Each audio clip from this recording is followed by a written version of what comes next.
Shalom, selamat pagi, puji Tuhan. Pesan Tuhan ya, saya percaya kita semua pasti sudah membaca, merenungkan lebih lagi akan apa yang menjadi pesan Tuhan buat kita di minggu ini. Berkembang di tempat Tuhan yang tempat Tuhan menanam kita ya, berkembang di tempat Tuhan menanam kita.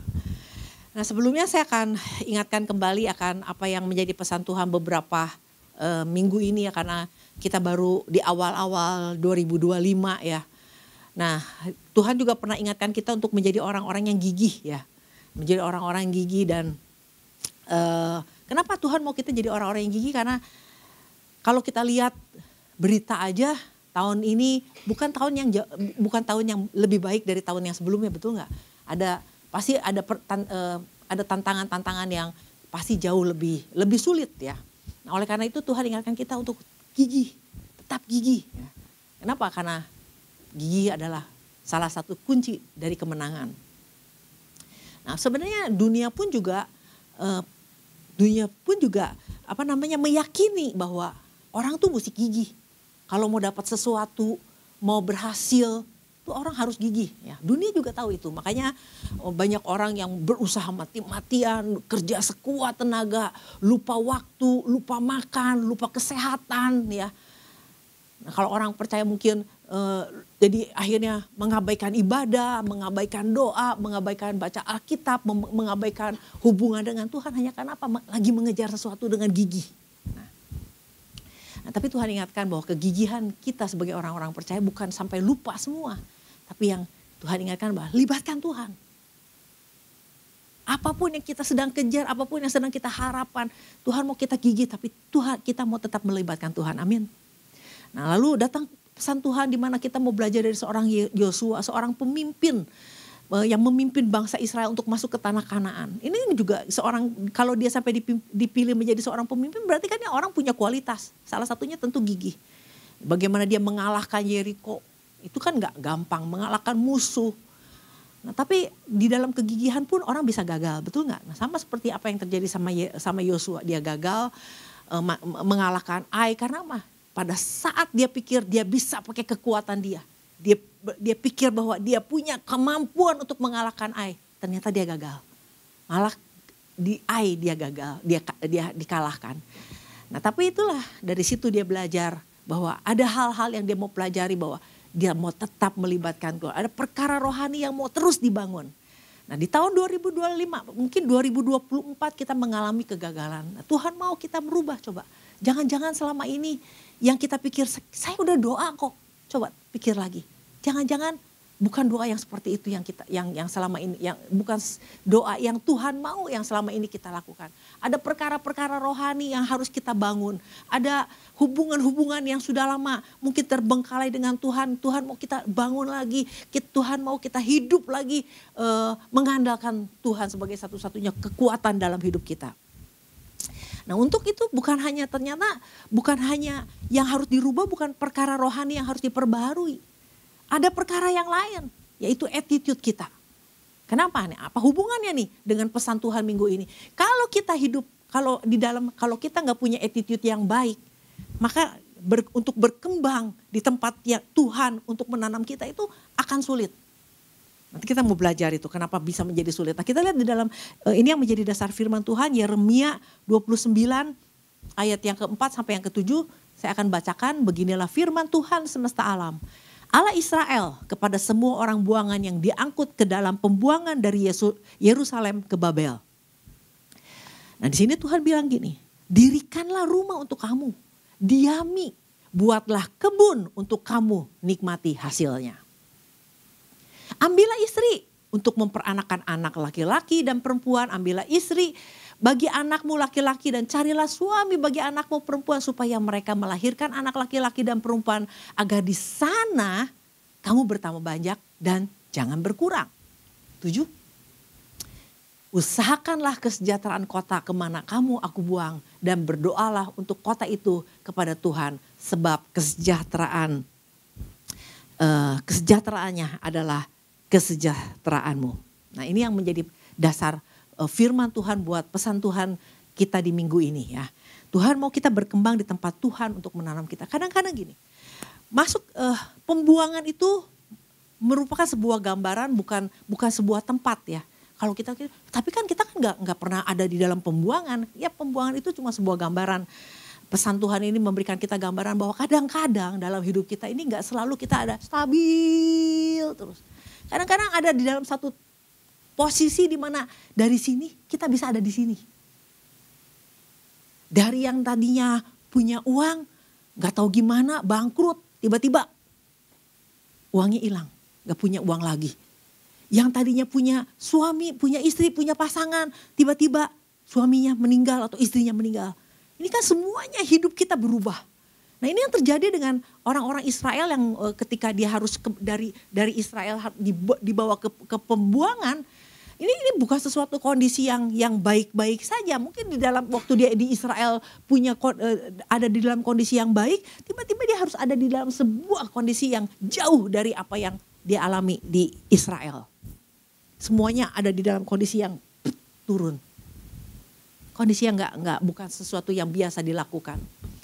Nah ini kan pembuangan ini kan bisa terjadi sama setiap kita orang-orang percaya ya.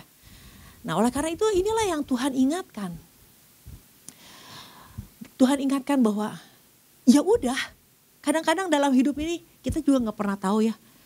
Lagi enak-enak kerja dipecat dari yang namanya punya penghasilan tiap bulan jadi nggak punya penghasilan tiap bulan. Dari yang namanya lagi sehat tiba-tiba divonis dokter, oh kamu kanker, kamu diabetes, kamu ginjal.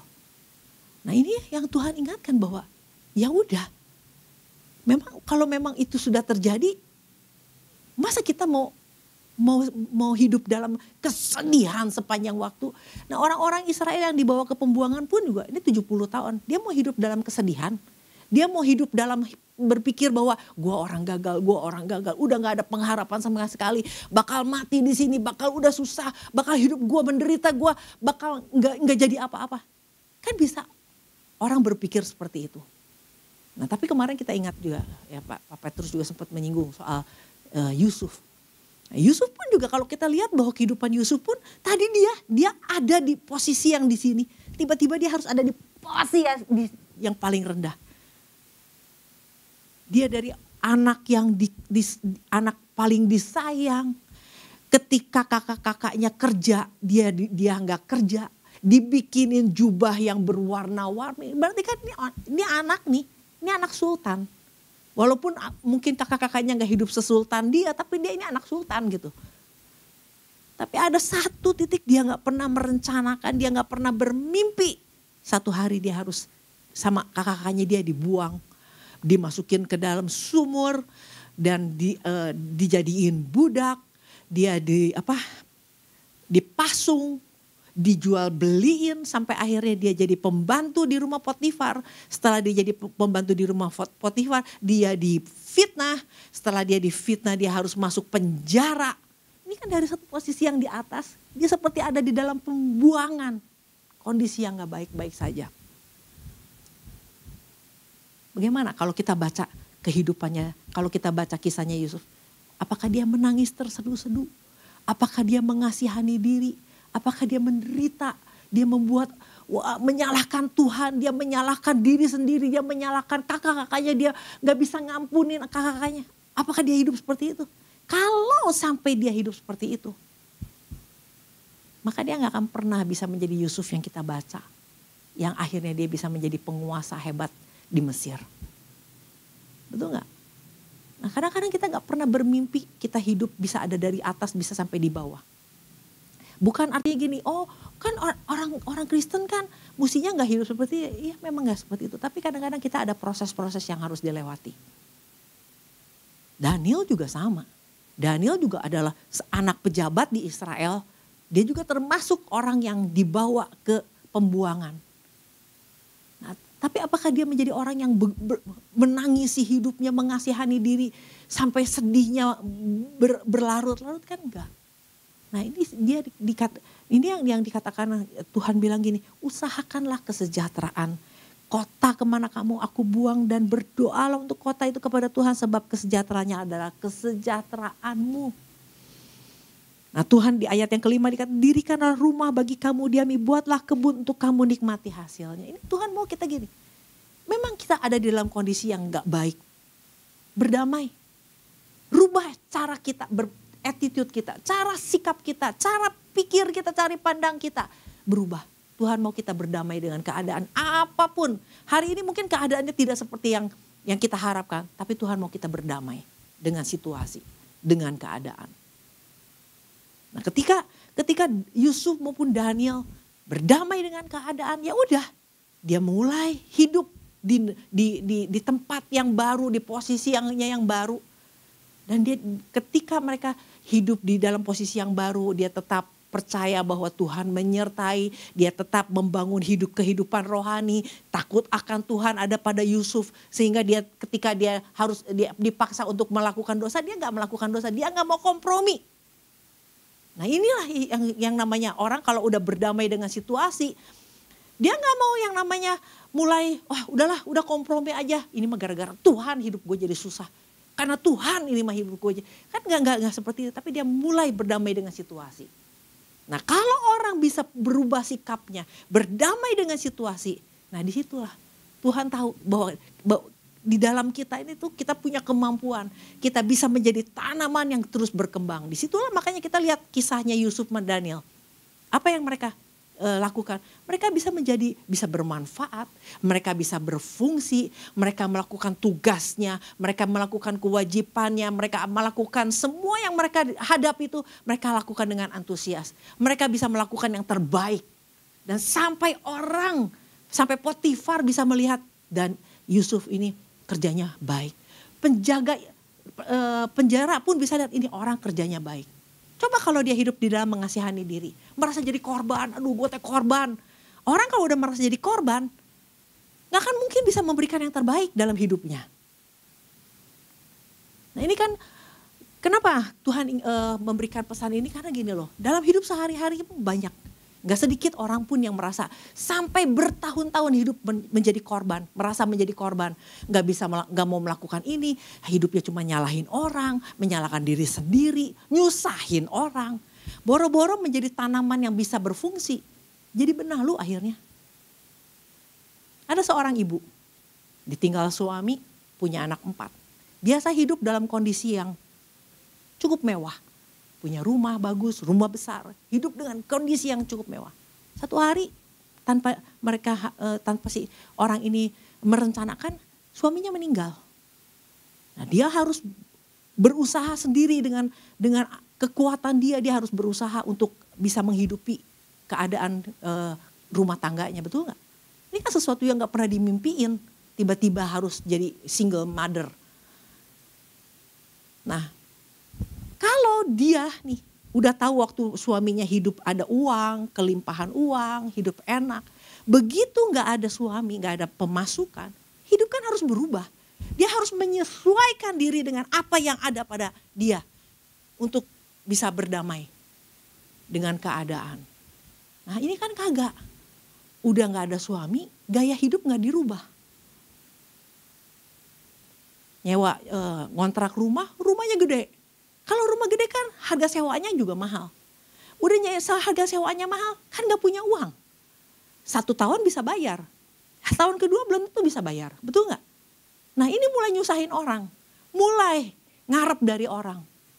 Belum lagi mungkin belum pinjol. Belum kalau gaya hidup, kalau gak bisa berdamai. Kalau mau masih hidup dengan gengsi. Gak akan pernah bisa. Sampai akhirnya nyusahin orang. Bukan jadi tanaman yang bisa berfungsi dan bermanfaat. Dia jadi benalu. Nah ini kan bukan gambaran. Nah orang percaya tuh Tuhan gak mau jadi orang percaya yang jadi benalu, nyusahin orang. Hidup dengan apa yang waktu kita ada di atas, hidup dengan itu. Waktu ada di bawah, nah ini kan yang Tuhan ingatkan. Dirikanlah rumah untuk kamu diami, buatlah kebun untuk kamu nikmati hasil. Ini di pembuangan loh. Artinya berdamai dengan situasi. Saya pernah tolong orang dia gak punya uang. Saya tolong orang gak banyak juga sih. Ratusan ribu. Tapi kalau dia punya gaya hidup bahwa dia harus beli satu barang itu dengan harga yang dia terima uangnya sebanyak itu, seharga itu, begitu dia beli satu barang itu, uangnya habis. Padahal dia butuh untuk ini, untuk itu, ini. Kenapa? Nggak merubah gaya hidup. Karena dia bilang, kualitasnya yang ini lebih bagus. Betul kalau lu punya duit. Kalau lu lagi nggak punya duit, ya udah disesuaikan aja. Dirikan rumah. Nah rumah yang didirikan yang ada di pembuangan kan nggak mungkin sama rumah yang waktu di Israel. Dirikan aja yang ada. Mungkin kebun yang lagi di Israel, kebunnya cukup besar. Ya udah yang ada aja. Tapi itu yang Tuhan mau ajar kita. Kadang-kadang ada proses-proses yang harus dialami dan memang itu nggak mudah. Nah, dari sini sebenarnya Tuhan mau ingatkan kita. Setiap orang pun sebenarnya kita punya potensi. Punya potensi. Kalau kita merubah attitude, merubah sikap, merubah cara pikir. Jadi jangan pengen nyusahin orang, pengen melibatkan orang. Kadang-kadang kan kita ada di pembuangan ini ada satu kondisi di mana memang sengajanya Tuhan. Untuk apa? Untuk didik kita. Jadi jangan sedikit, tolongin dong, bantu saya dong, ngarep terus orang nolongin kita. Usaha dong. Tuhan kan bilang usahakanlah. Usaha. Karena Tuhan kasih kita kemampuan. Tuhan, kita ini adalah ciptaan Tuhan yang luar biasa. Lebih dari anjing, lebih daripada binatang. Kenapa? Tuhan kasih kita akal, kemampuan. Jangan sedikit minta tolong. Jangan sedikit, ya minta tolong nanya. Tapi jangan sampai nyusahin orang. Karena kenapa? Kita orang percaya loh. Kita beda sama orang-orang dunia. Sama-sama bisa susah. Sama-sama bisa menderita. Tapi bukan nyusahin orang. Tuhan bilang, makanya ini yang jadi berkembang. Kita tetap bisa berkembang.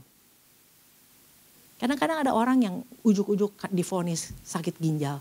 Ya udah, cuci darah. Ya udah, bersyukur aja. Masih hidup, masih bisa berkembang kok. Karena setiap orang di dalam Tuhan itu, Tuhan udah taruh purpose. Nih purpose-nya Tuhan ini, kita sakit aja purpose-nya masih jalan loh. Kalau argo mah masih jalan ini argonya. Sampai kita mati. Nah oleh karena itu dimanapun posisinya ini argo purpose-nya Tuhan masih jalan. Tuhan mau kita tetap berkembang dimanapun juga. Kecuali mati. Itu selesai. Jangan. Nah ini juga bisa berlaku sama anak-anak muda. Ya. Kadang-kadang anak muda pun waktu masih kuliah, masih sekolah itu hidup dengan bisa pakai standar sultan. Karena apa? Hidup dari orang tua, ya. Dari apa yang dapat dari orang tua. Nah, ada ketika kuliah udah selesai dan harus bekerja, harus mandiri, harus independen, harus mulai mengusahakan hidup kita sendiri. Nggak bisa lagi bergantung sama orang tua. Betul. Nah itulah yang namanya kegigihan itu bukan semata-mata bahwa punya kekuatan doang, punya keringat doang. Nah ada sebuah kisah yang ini cukup menarik kisahnya. Seorang bapak-bapak umur kurang lebih 45-47 tahun. Seorang manajer di sebuah perusahaan yang besar, gajinya cukup besar. Sampai dia akhirnya membeli rumah yang di kota yang cukup besar. Ini kisahnya di China. Dia beli, kan kalau sampai beli rumah di tengah kota kan ini harganya mahal. Tapi karena posisi dia sebagai manajer kan dia mampu untuk itu. Nah sampai satu hari nggak ada hujan, nggak ada angin, dia dipecat dong. Dia dipecat. Nah begitu dia dipecat dari seorang manajer kan dia mulai luntang-lantung, dia harus mikirin ada cicilan, ada orang tua yang harus dibiayai, ada anak, ada keluarga yang harus dibiayai. Ini hidup gak mudah loh, di China hidup gak mudah. Nah, sampai akhirnya dia memutuskan untuk menjadi apa? Driver ojol, ngegojek. Nah saudara, kalau gojek di sini mah di Indonesia boleh dibilang gampang loh. Tapi kalau udah mulai ngegojek di China, itu yang namanya persaingannya itu ketatnya bukan main. Nah, nganterin makanan itu misalnya dibilangnya dari pesan sampai dianterin itu 10 menit. Ini udah sampai di menit ke 5 itu udah sebelum sampai menit ke 10 menit itu udah mulai countdown. Mulai. Kalau dia sampai lewat dari waktunya, nggak dapat bonus, nggak dapat apa-apa, malah dipotong. Ini kesusahannya kayak gitu. Nah, dan kalau nganterin itu bukan nganterin ke rumah-rumah seperti yang biasa yang ada di Indonesia. Dia harus pergi ke apartemen. Mana di apartemen itu penjagaannya ketat, mana bukan apartemen sih lebih tepatnya, rumah susun. Bayangin itu rumah susun di China itu bagaimana dia harus menemukan nomornya, unitnya, itu nggak gampang. Dan sampai akhirnya nih orang putus asa. Belum lagi satu hari dia dapat order dari kantor, bekas kantornya dia. Waduh, itu yang namanya beratnya bukan main. Dia harus nganterin ke tempat dia dulu dia jadi manajer. Nganterin itu buat anak-anak buah dia yang pernah jadi anak buah dia. Itu gak gampang. Nah, gak gampangnya apa? Satu, memang dia diabetes ya. Dia punya masalah kesehatan. Yang kedua adalah gini, dia punya attitude gak berubah. Dia masih tetap merasa dia ada di atas gitu. Makanya dia nggak bisa bergaul dengan sesama teman kerjanya. Dia nggak bisa merendahkan diri. Wah, pokoknya hidup dia menjadi susah. Nah, sampai akhirnya dia udah dipotong penghasilannya dan dia harus bayar cicilan. Kalau enggak rumahnya akan disita. Sampai satu hari dia merubah cara pandang, dia merubah attitude dia. Dia mulai berdamai dengan keadaan dia. Ya, gue bukan manajer lagi. Gue udah jadi supir Gojek. Nah, disitulah dia mulai berubah. Dia mulai bergaul, dia mulai tanya, gimana caranya? Dia mulai hidup menempatkan diri sebagai supir ojol. Nah, dia mulai, terus orang kalau dia mulai merendahkan diri kan orang juga mau bantu dia. Tapi kalau dia sombong, dia mulai masih jaga image, masih gengsi, orang juga malas ngedeketin dia. Sampai akhirnya dia mulai ketemu orang dan orang yang mulai ngajarin, oh kamu tuh mesti begini.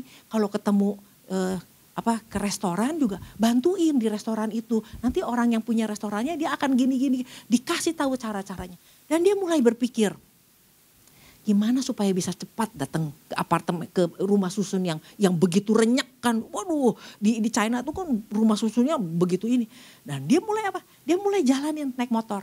Dia mulai jalan, dia mulai bikin map. Oh, kalau daerah sini ke sini, mulai ke sini ke sini. Oh, dia mulai bikin map. Dia mulai masukin mapnya itu di komputer. Dia mulai semuanya untuk mempermudah dia cari caranya. Terus temannya bilang, kalau nganterin ke apartemen atau ke rumah susun kan penjaganya kan galak nih katanya. Kita seringkali nggak boleh masuk. Kamu harus kasih hadiah. Supaya apa? Supaya berteman dengan kita. Jadi mempermudah hidup. Nah, begitu akhirnya dia bikin denah untuk mempermudah diri dia. Nah, setelah dia mulai bekerja, benar. Semuanya jadi berubah. Dari yang namanya posisinya di paling bawah, dia mulai naik posisi. Karena di China, nggak tahu kalau di sini, di China tuh ada posisi yang sampai harus makin hari makin naik dan bonusnya pun beda. Nah, sampai akhirnya ketika dia tahu itu mempermudah dia dan dia melihat orang-orang baru yang seperti dia dulu susah. Dia apa? Dia membagikan. Nih ada map, ada denah, pakai ini untuk mempermudah kamu. Nah, dia mulai berfungsi, dia mulai bermanfaat, dia mulai berkembang di situ. Nah, jadi berdamailah dengan keadaan. Jangan akhirnya ngambek sama Tuhan. Jangan sampai akhirnya kita ngambek sama keadaan, nyalahin si A, si B, si C, si D. Nah, nyalahin orang gak akan merubah keadaan kita. Betul gak? Nah, ini yang Tuhan mau ajar kita. Ketika saya baca dan merenungkan ini yang menjadi pesan Tuhan. Ini sebenarnya saya gak tahu apakah ini nyambung apa enggak. Tapi inilah yang Tuhan ingatkan bahwa untuk berkembang di tempat di mana Tuhan menanam kita. Harus merubah. Bukan hanya merubah. Bukan memperbaharui kerohanian kita. Membangun hubungan yang lebih baik lagi dengan Tuhan. Tapi rubah attitude. Sikap kita. Cara pandang kita. Bisa berdamai dengan keadaan. Maka ketika berdamai hidup. Kita bisa mulai menikmati. Kita bisa mulai berbagi di tengah kesulitan pun. Kita bisa nolong orang. Kalau kita hidup di dalam merasa jadi korban, mengasihani diri. Wah, bener-bener jadi egois. Nah kan ini kan yang di dalam 2 Timotius kan dikatakan bahwa pada hari terakhir orang mulai pada egois. Cuman mikir diri sendiri. Itu orang kebanyakan. Tapi anak-anak Tuhan kan beda. Kita punya Tuhan yang penuh kasih. Kita punya Tuhan yang menopang kita. Di tengah kesulitan pun sebenarnya kita masih bisa berbagi. Kita masih bisa membantu orang, menasehati orang, menguatkan orang lain. Karena itulah ada di dalam kita. Itulah bedanya kita sama orang lain. Waktu dalam kesusahan pun orang percaya harusnya berbeda. Nah kenapa? Nah di dalam Roma 8 ayat yang ke-28. Kenapa kita jangan hidup di dalam mengasihani diri dan menjadi korban.